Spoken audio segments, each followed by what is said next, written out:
Assalamualaikum warahmatullahi wabarakatuh. Selamat datang di kelas fisika. Pada kesempatan video kali ini, kita akan membahas tentang efek fotolistrik.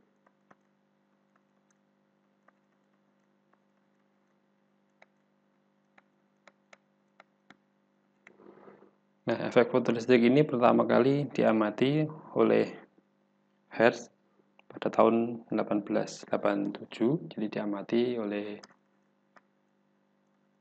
Hertz pada tahun 1887.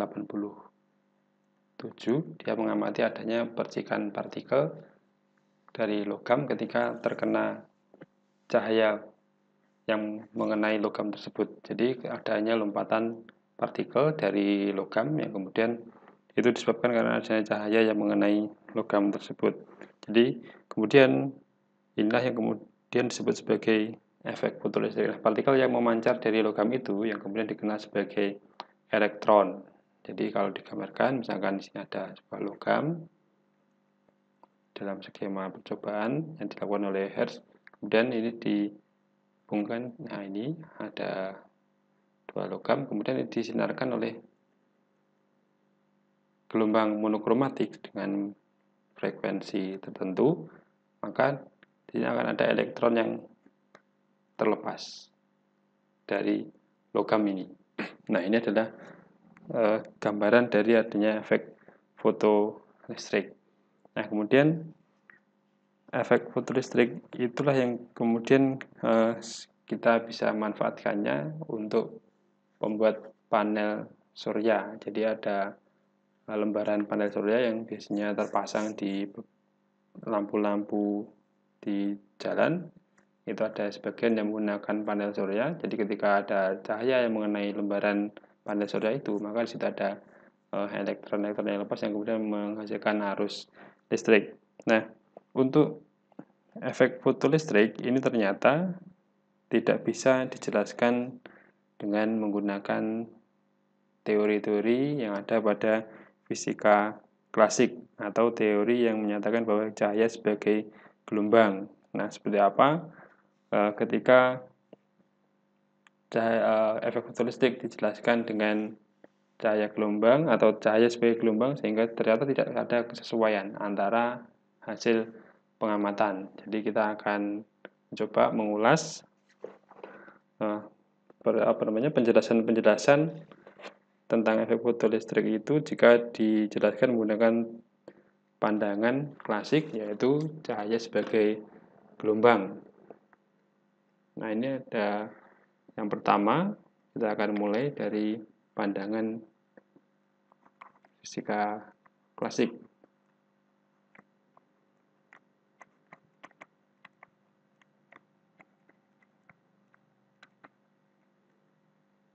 Nah, ini memandang cahaya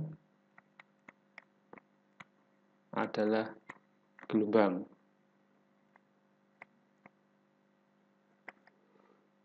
Nah, ternyata yang pertama, untuk teori gelombang menyarankan bahwa energi kinetik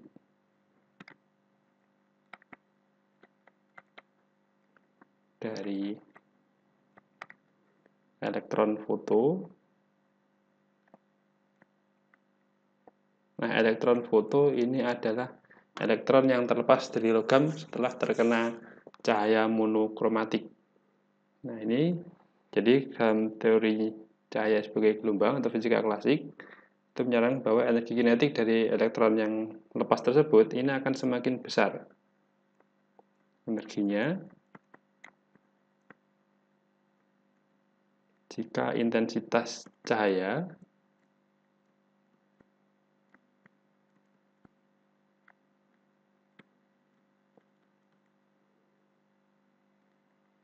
diperbesar. Jadi pandangan fisika klasik itu harusnya mengatakan bahwa teori gelombang menyarankan adanya teori energi kinetik dari elektron yang terpancar itu harus lebih besar jika intensitas cahaya semakin besar. Akan tetapi kenyataannya energi kinetiknya tidak tergantung pada intensitas cahaya. Jadi kenyataannya dalam pengamatan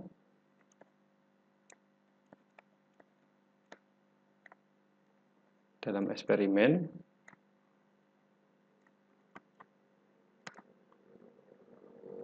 energi kinetik maksimum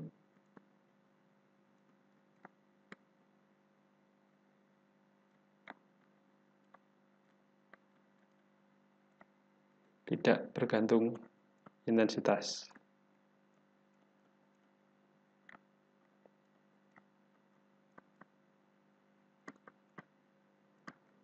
Kemudian yang kedua,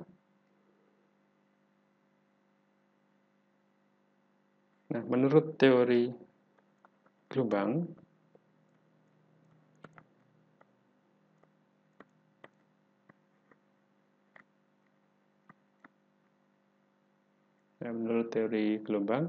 efek fotolistrik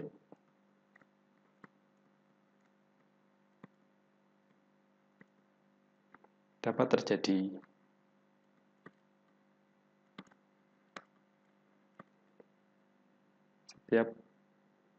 pada setiap frekuensi cahaya, asalkan intensitasnya cukup kuat.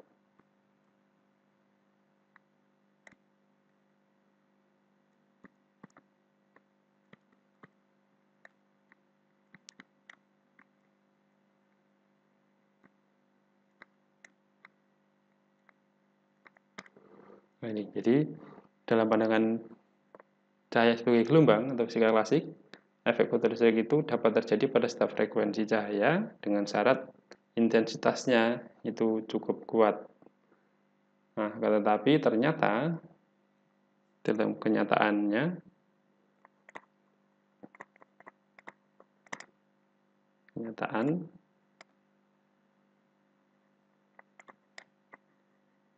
dalam fotolistrik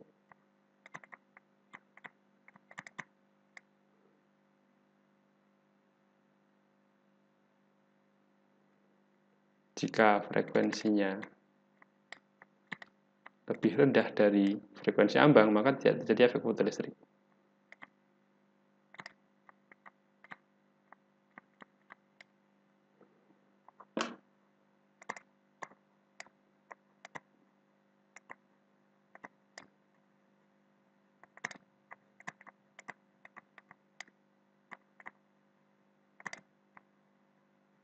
Nah, ini jadi ketika frekuensi dari cahaya yang terpancar itu lebih rendah dari frekuensi ambang, ternyata tidak ada elektron yang terlepas. Berarti dari sini intensitas tidak mempengaruhi energi untuk lepasnya elektron.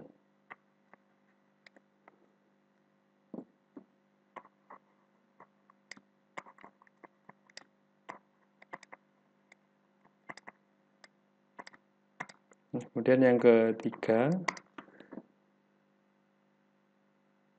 dari pandangan fisika klasik cahaya sebagai gelombang, yaitu agar elektron bisa keluar dari permukaan logam, maka dibutuhkan waktu yang cukup lama. Jadi dalam pandangan menurut teori cahaya sebagai gelombang,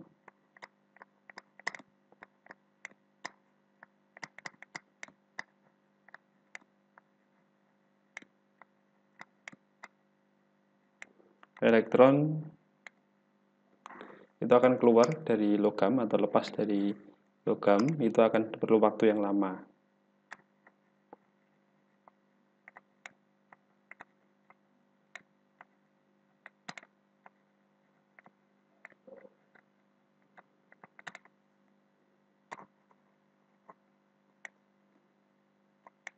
Ini terlepas dari logam dibutuhkan waktu yang cukup lama.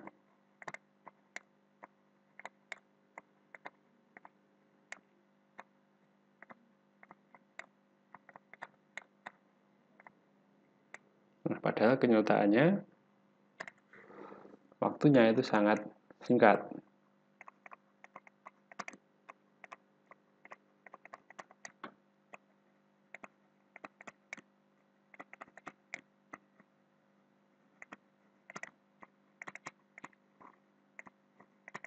Kemudian yang terakhir, yang keempat, pandangan fisika klasik yang hasilnya berbeda dengan hasil pengamatan tentang efek fotolistrik, yaitu teori gelombang tidak dapat menjelaskan mengapa energi kinetik maksimum elektron foto itu bertambah jika frekuensi cahaya diperbesar. Jadi, dalam teori cahaya sebagai gelombang,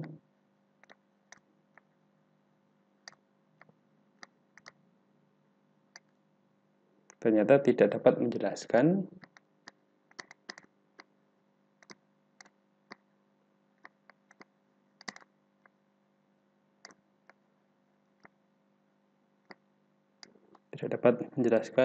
mengapa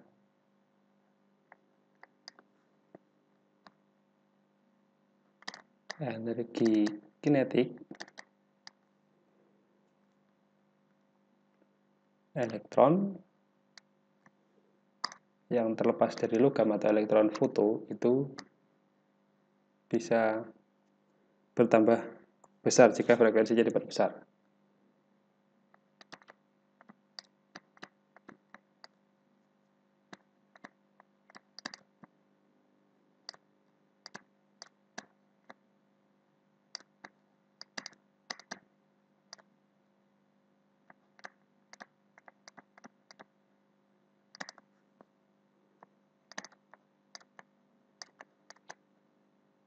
Nah, ini adalah beberapa hal dari teori fisika klasik atau teori cahaya sebagai gelombang yang kemudian ternyata di situ tidak bisa menjelaskan atau tidak sesuai dengan hasil pengamatan tentang fenomena efek fotolistrik. Nah, kemudian pada tahun 1905, Einstein berhasil menjelaskan efek fotolistrik tersebut, tentu saja dengan pandangan yang baru, yaitu menganggap bahwa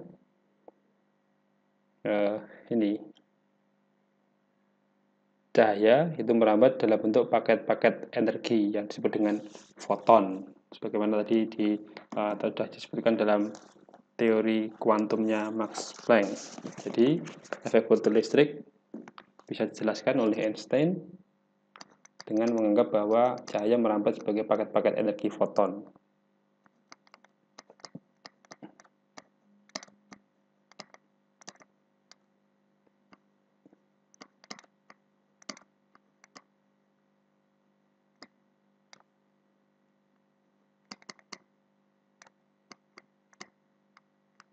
Ini syaratnya, jika cahaya dipandang sebagai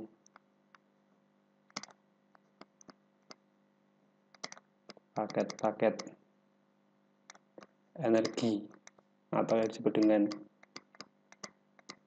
foton. Nah, kemudian bila cahaya diserap oleh bahan, maka seluruh paket energi itu akan diserahkan kepada salah satu elektron pada permukaan keping, yang kemudian jika energi itu melebihi ambangnya atau energi ambang ikatan, maka elektron itu akan terlepas dari logam, sehingga ketika ini logam ini di sini ada gerakan elektronnya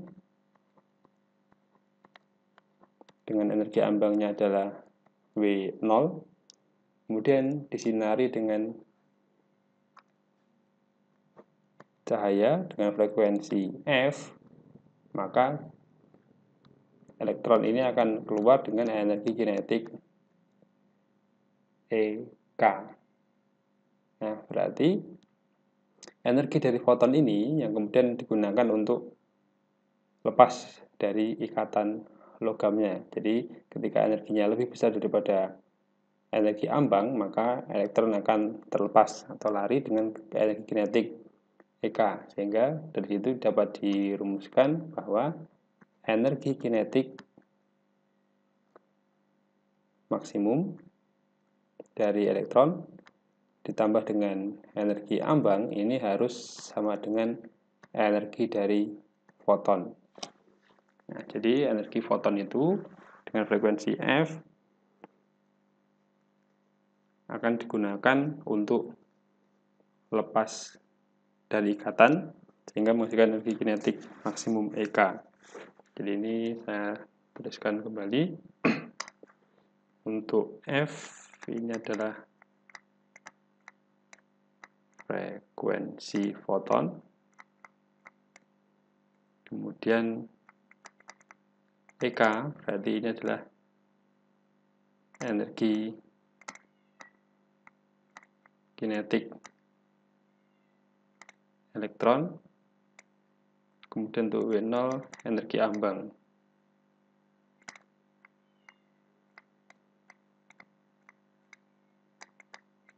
Ini Joule, kemudian untuk frekuensinya adalah Hertz, kemudian untuk H itu adalah konstanta Planck. Nah, kemudian jika HF atau energi foton kurang dari energi ambang, maka tidak ada elektron yang lepas. Jika energi foton kurang dari energi ambang, maka tidak ada elektron yang lepas.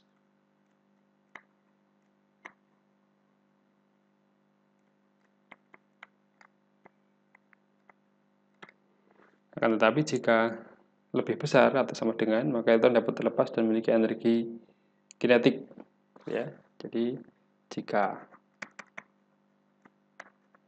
HF lebih besar sama dengan energi ambang, maka elektron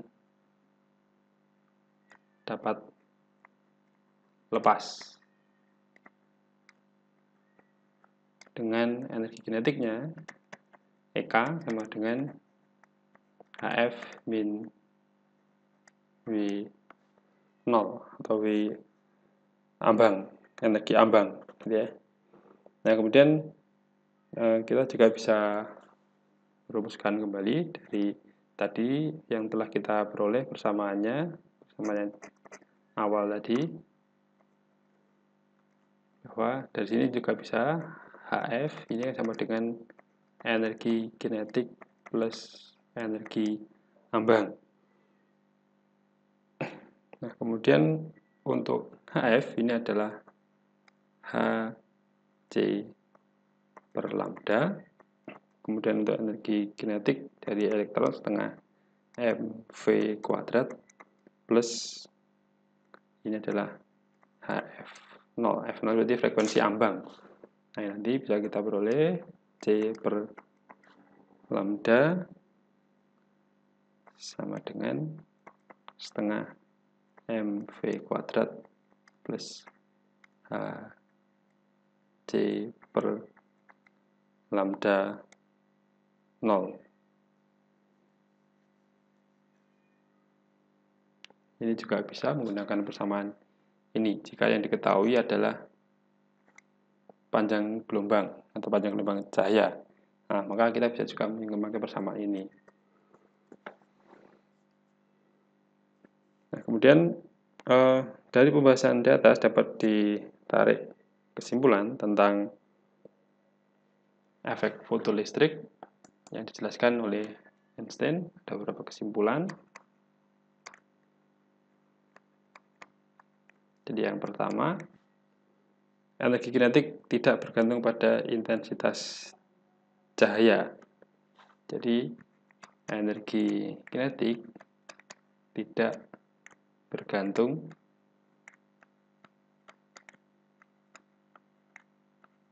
pada intensitas.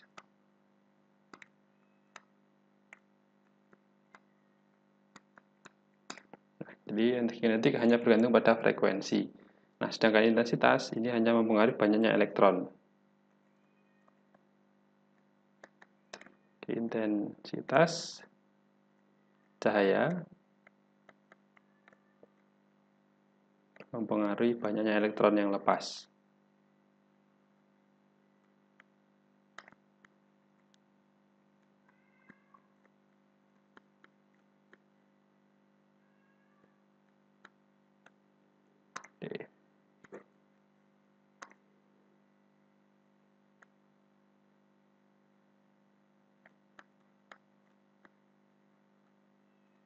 yang pertama. Kemudian yang kedua, bahwa energi kinetik maksimum bertambah jika frekuensinya bertambah. Energi kinetik bertambah besar jika frekuensi cahaya bertambah.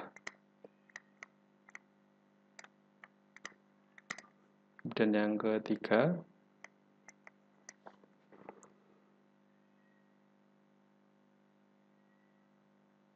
jika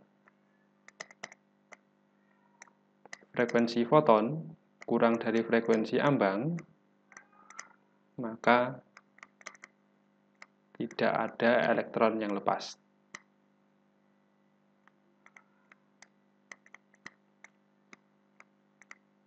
Berapapun intensitasnya.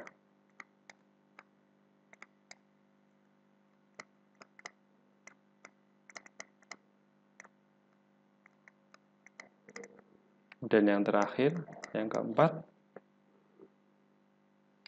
elektron akan dikeluarkan hampir bersamaan dengan datangnya cahaya sesuai dengan teori partikel cahaya. Kalau di teori klasik, maka perlu waktu yang lama, tapi ternyata kenyataan dalam eksperimen waktunya cukup singkat. Jadi elektron akan keluar hampir bersama dengan datangnya cahaya.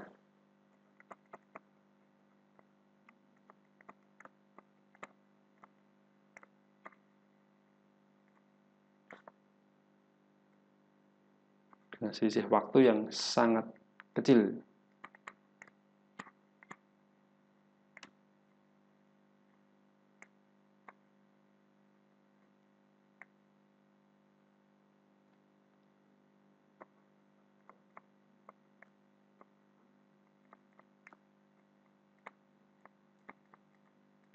Nah, itulah beberapa penjelasan tentang energi efek fotolistrik gitu ya.